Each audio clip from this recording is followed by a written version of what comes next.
Hello guys, welcome back to my channel. তো thumbnail দেখে আশা করি বুঝে গেছো যে আজকে আমি কি করতে চলেছি। আজকে আমি তোমাদের কাছে শেয়ার করব home facial by using homemade product. তো চলো দেরি না করে ভিডিওটা শুরু করে দিই। এটা শুরু করার আগে খুব গুরুত্বপূর্ণ একটা কথা, যে প্লিজ আমার চ্যানেলটাকে সাবস্ক্রাইব করো আর পাশে বেল আইকনটা ক্লিক করতে কিন্তু একদম ভুলো না। চলো তাহলে শুরু করে দিই।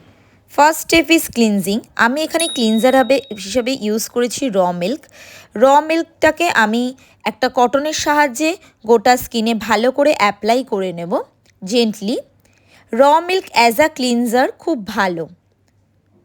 Second step is face scrub. আমি এখানে ফেস স্ক্রাব হিসেবে ইউজ করেছি রাইস ফ্লাওয়ার, র মিল্ক, হানি। এরপর এইগুলোকে ভালো করে মিক্স করে আমি একটা পেস্ট বানিয়ে নেব। পেস্ট বানিয়ে সেটাকে আমি ফুল স্কিনে সুন্দর করে অ্যাপ্লাই করে জেন্টলি আমি রাব করতে থাকবো। এখানে আমি যে কটা ইনগ্রিডিয়েন্ট ইউজ করেছি প্রত্যেকটাই আমাদের যে স্কিনের ডেড সেল সেটাকে রিমুভ করতে সহায়তা করে, আমাদের যে স্কিনের এক্সেস অয়েল সেটাকে কন্ট্রোল করে, স্কিনের যে টেক্সচার আছে সেটাকে স্মুথ করতে সহায়তা করে, প্রিভেন্ট অলসো অ্যান্টি এজিং। আর ল্যাকটিক অ্যাসিড থাকে হচ্ছে দুধের মধ্যে, তো যেটা একটা অ্যান্টিব্যাকটেরিয়া হিসেবেও কাজ করে, যেটা আমাদের স্কিনের যে ব্রণ হয় সেটাকে রিমুভ করতে সহায়তা করে। Even it's also help to acne, fine line and wrinkles. তারপর ধুয়ে নেব। Step third is face mask. Face mask হিসেবে আমি এখানে ইউজ করছি বেসন, টারমারিক পাউডার, র মিল্ক, দেন হানি।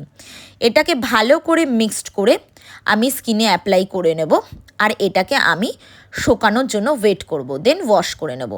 এখানে যে আমি হানি অ্যাপ্লাই করেছি, বেসন অ্যাপ্লাই করেছি, বেসিক্যালি বেসন স্কিনের ডার্ট যে আছে সেটাকে রিমুভ করতে সহায়তা করে, ব্রাইটনিং দেয় আর স্মুথনেস আনে। এই দেখো মাই ফাইনাল লুক। সত্যি খুবই হেলদি, ন্যাচারাল, গ্লোয়িং, খুবই সফট স্মুথ লাগছে স্কিনটা। তো ভিডিওটা কেমন লাগলো? ভিডিওটা ভালো লাগলে তোমরাও এই স্টেপগুলো ফলো করে নিয়ে আমার মতন এরকম একটা healthy, glowing skin, brightening skin পেয়ে যেতে পারো। আর হ্যাঁ, প্লিজ ভিডিওটা ভালো লাগলে কমেন্ট সেকশানে জানাও কেমন লেগেছে। আর ভিডিওটাকে পারলে শেয়ারও করতে পারো তোমাদের বন্ধুদের কাছে। আর সাবস্ক্রাইব করতে কিন্তু একদম ভুলো না। অনেক ভালোবাসা নিও। চলো টাটা, আবার দেখা হচ্ছে কোনো একটা পরের ভিডিওতে।